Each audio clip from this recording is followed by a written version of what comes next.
आइए बल और गति के उन अदृश्य नियमों को समझते हैं जो हमारी दुनिया को चलाते हैं, एक उड़ते हुए रॉकेट से लेकर हमारे चलने फिरने तक हर चीज को। बल यानी फोर्स, हम ये शब्द रोज इस्तेमाल करते हैं, जोर लगाओ, धक्का दो। पर कभी सोचा है कि फिजिक्स की दुनिया में इस एक शब्द का असली मतलब क्या है? चलिए आज पता लगाते हैं। तो चलिए सीधे फिजिक्स के फॉर्मूलों में कूदने से पहले जरा इस शब्द की कहानी जानते हैं। फोर्स शब्द आया है लैटिन भाषा के फोर्टिस से, जिसका मतलब होता है मजबूत। तो इस शब्द की बुनियाद में ही ताकत छिपी है। और जब भी फोर्स की बात होती है ना, तो एक नाम वो तो आना ही है, सर आइजैक न्यूटन। इन्होंने ये हमें गति के वो 3 नियम दिए जो आज भी हमारी दुनिया को समझने का आधार हैं। तो शुरू करते हैं न्यूटन के पहले नियम से, जिसे हम जड़त्व का नियम या लॉ ऑफ इनर्शिया भी कहते हैं। अच्छा, न्यूटन का पहला नियम सुनने में थोड़ा अजीब लग सकता है। ये कहता है कि चीजें ना बड़ी आलसी होती हैं, जैसी हैं वैसी ही रहना चाहती हैं। अगर कोई चीज रुकी है तो वो रुकी ही रहेगी, और अगर चल रही है तो एक ही स्पीड में चलती रहेगी, जब तक कि कोई बाहरी बल उसे छेड़े नहीं। और इसी आलस को ठीक से समझने के लिए वैज्ञानिक इनर्शियल फ्रेम ऑफ रेफरेंस नाम के एक कॉन्सेप्ट का इस्तेमाल करते हैं, जो एक ऐसा नजरिया है जहां ये नियम एकदम सटीक बैठता है। अब आते हैं न्यूटन के दूसरे नियम पर। पहला नियम बताता है कि चीजें क्यों अपनी जगह से नहीं हिलती, और दूसरा नियम बताता है कि उन्हें हिलाने के लिए क्या करना पड़ता है। ये नियम हमें फिजिक्स का शायद सबसे फेमस फॉर्मूला देता है, F=ma। अब आसान भाषा में इसका मतलब क्या है? मतलब ये कि किसी चीज को चलाने के लिए कितना जोर लगाना पड़ेगा, ये इस बात पर डिपेंड करता है कि वो चीज कितनी भारी है। जरा सोचिए, एक साइकिल को धकेलना एक कार को धकेलने से कहीं ज्यादा आसान क्यों है? बिल्कुल, क्योंकि कार का मास ज्यादा है, तो जितना ज्यादा फोर्स उतनी तेजी से स्पीड बढ़ेगी। और अब बारी है न्यूटन के तीसरे नियम की। शायद सबसे ज्यादा सुना हुआ नियम है ये, एक्शन रिएक्शन का नियम। इसका सीधा सा मतलब है कि फोर्स कभी अकेला नहीं आता, हमेशा जोड़े में आता है। जैसे जब कोई रॉकेट अपनी गैस को नीचे की तरफ फेंकता है, ये हुआ एक्शन, तो वो गैस भी रॉकेट को उतनी ही ताकत से ऊपर की तरफ धकेलती है, ये हुआ रिएक्शन।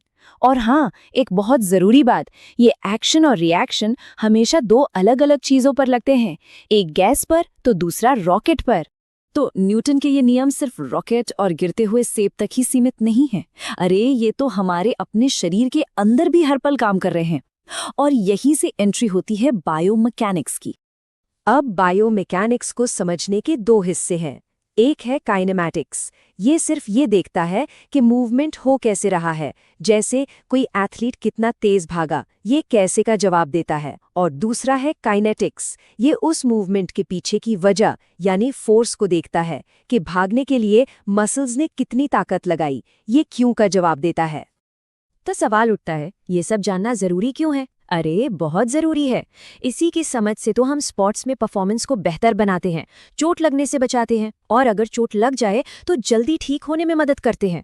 मतलब ये फिजिक्स को सीधा हमारी हेल्थ से जोड़ देता है।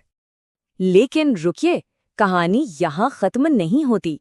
न्यूटन के नियम तो बस रोजमर्रा की दुनिया की बातें हैं। अब हम इससे भी आगे बढ़ेंगे और उन मौलिक बलों को देखेंगे जो पूरे ब्रह्मांड को चलाते हैं। कुदरत में असल में सिर्फ 4 ही मौलिक बल हैं। सबसे पहले और सबसे कमजोर है ग्रेविटी यानी गुरुत्वाकर्षण, जो ग्रहों को अपनी जगह पर टिकाए रखता है। फिर आता है वीक न्यूक्लियर फोर्स, जो एटॉमिक लेवल पर काम करता है।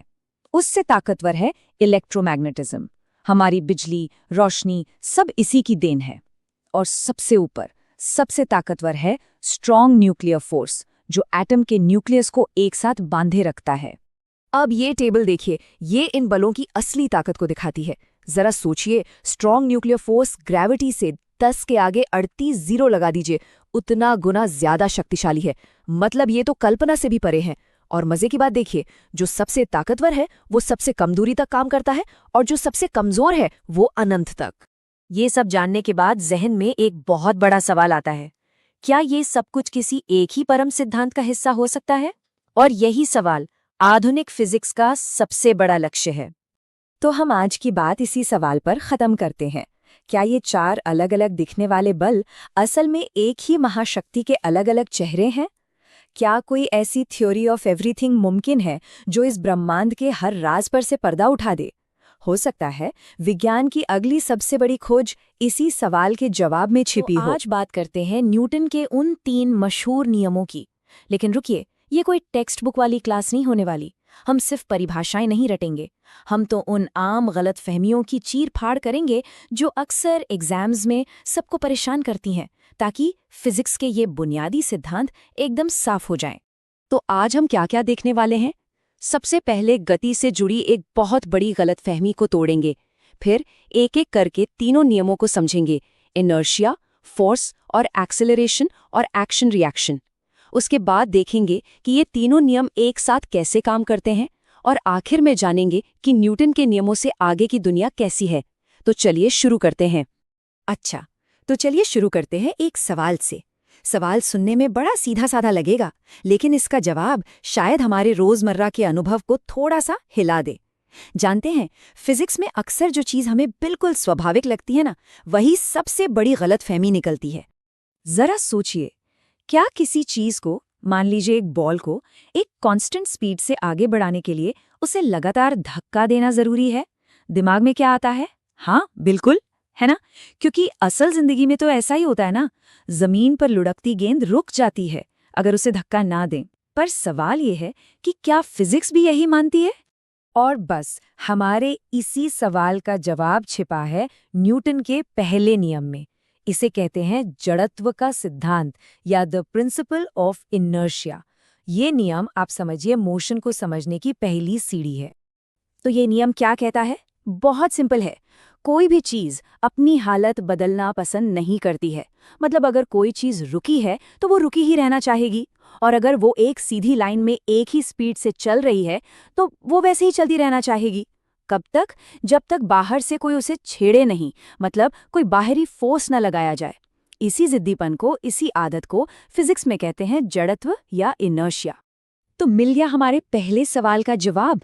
बात यह है कि फोर्स गति को बनाए रखने के लिए नहीं, बल्कि गति को बदलने के लिए जरूरी है। किसी चीज को एक ही रफ्तार से चलाने के लिए फोर्स नहीं चाहिए।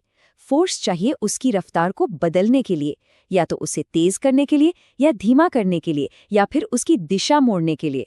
और इस बदलाव को ही तो हम एक्सेलरेशन कहते हैं। ठीक है, तो पहला नियम हमें बताता है कि फोर्स मोशन को बदलता है। अब सवाल उठता है कि कितना बदलता है? यहीं पर आता है न्यूटन का दूसरा नियम, जो हमें फोर्स, मास और एक्सेलरेशन के बीच का पक्का हिसाब किताब देता है। ये नियम फिजिक्स की शायद सबसे मशहूर इक्वेशन है, F=ma। मतलब फोर्स बराबर होता है मास गुणा एक्सेलरेशन। आसान भाषा में समझें तो किसी चीज में कितनी तेजी आएगी, यानी एक्सेलरेशन, ये 2 बातों पर निर्भर करता है। एक, उस पर कितना जोर लगाया जा रहा है, जितना ज्यादा जोर उतनी ज्यादा तेजी। और दूसरा, उसका वजन कितना है, जितना ज्यादा वजन उतनी कम तेजी। इसको समझने के लिए सुपरमार्केट से अच्छा कोई उदाहरण नहीं। सोचिए, आपने एक खाली शॉपिंग कार्ट को हल्का सा धक्का दिया, वो कैसे सर्र से आगे भागती है। अब उसी कार्ट को सामान से लबालब भर दीजिए। अब उतना ही धक्का लगाइए, क्या हुआ? वो बड़ी मुश्किल से हिलेगी। यही तो है F=ma। कम मास तो ज्यादा एक्सेलरेशन, ज्यादा मास तो कम एक्सेलरेशन। अच्छा, दूसरे नियम को लेकर कुछ और भी गलतफहमियां हैं जिनसे बचना बहुत जरूरी है। जैसे लोग अक्सर वेलोसिटी और एक्सेलरेशन को एक ही चीज मान लेते हैं। ऐसा नहीं है। फिर मोमेंटम और फोर्स को लेकर भी कंफ्यूजन होता है। और एक बहुत बड़ी गलती, लोग सोचते हैं कि अगर किसी चीज की स्पीड लगातार बढ़ानी है तो फोर्स भी लगातार बढ़ाना पड़ेगा। नहीं, F=ma, याद है ना? इसका मतलब है कि एक कांस्टेंट फोर्स भी एक कांस्टेंट एक्सेलरेशन पैदा करेगा। अब जरा इस तस्वीर को देखिए। ये F=ma को एक्शन में दिखा रही है। एक ब्लॉक है जो एक ढलान पर नीचे की तरफ फिसल रहा है। क्यों फिसल रहा है? ग्रेविटी की वजह से। यहाँ पर जो फोर्स है वो ग्रेविटी का ही एक हिस्सा है, और यही फोर्स उस ब्लॉक के मास के हिसाब से उसमें एक एक्सेलरेशन पैदा कर रहा है। देखिए फिजिक्स कितनी खूबसूरती से काम करती है। चलिए अब आते हैं न्यूटन के तीसरे नियम पर। ये वो नियम है जिसके बारे में सबने सुना है, every action has an equal and opposite reaction. पर सच कहूं, इसे ठीक से समझा बहुत कम लोगों ने है। ये नियम फोर्स के बारे में एक बहुत ही गहरी बात बताता है। नियम सुनने में बहुत आसान है। हर एक्शन के लिए एक बराबर और उल्टा रिएक्शन होता है। इसका सीधा सा मतलब ये है कि फोर्स कभी अकेला नहीं होता, वो हमेशा जोड़ी में आता है।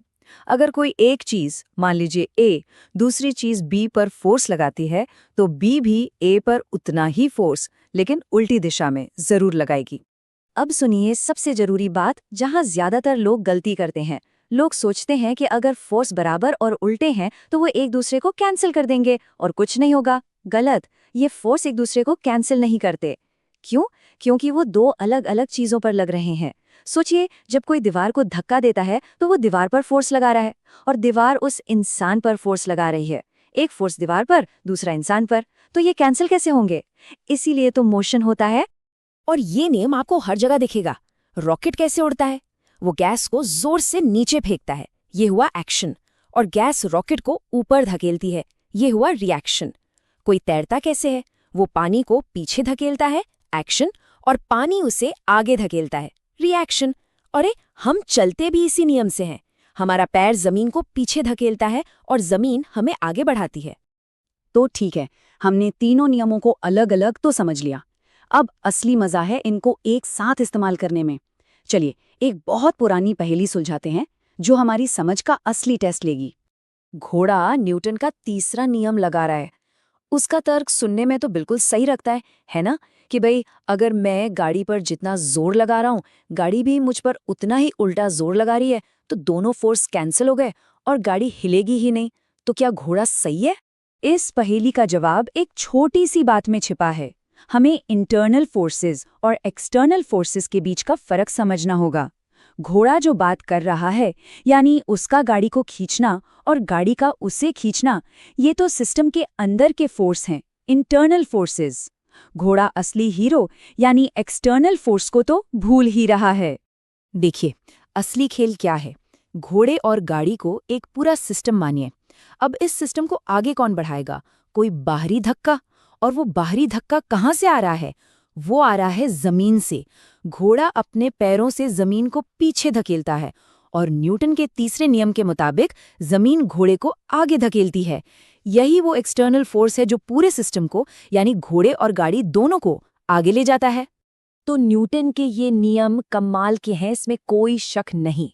लेकिन ये पूरी कहानी नहीं है। ये उस मजबूत नींव की तरह है जिस पर मॉडर्न फिजिक्स की पूरी इमारत खड़ी हुई है। हमारी रोजमर्रा की जिंदगी में, मतलब गाड़ियों, गेंदों, ग्रहों की दुनिया में, न्यूटन के नियम एकदम परफेक्ट काम करते हैं। लेकिन जब हम बहुत छोटी चीजों की दुनिया में जाते हैं, जैसे कि एटम्स, या फिर बहुत बहुत तेज स्पीड की बात करते हैं, लगभग लाइट की स्पीड, तो वहां जाकर ये नियम जवाब दे जाते हैं। उस दुनिया को समझने के लिए हमें क्वांटम मैकेनिक्स और आइंस्टाइन की थ्योरी ऑफ रिलेटिविटी की जरूरत पड़ती है। तो आखिर में एक सवाल पर सोचते हैं कि इन सीधे साधे लगने वाले नियमों ने आखिर हमारी दुनिया को देखने का नजरिया कैसे बदल दिया। इन्हीं नियमों की वजह से हम ग्रहों की चाल से लेकर बड़े बड़े इंजीनियरिंग के कमाल तक को समझ पाए। न्यूटन ने हमें दिखाया कि ये यूनिवर्स कोई बेतरतीब जगह नहीं है, बल्कि इसके नियम हैं जिन्हें हम समझ सकते हैं। और शायद यही उनकी सबसे बड़ी देन है।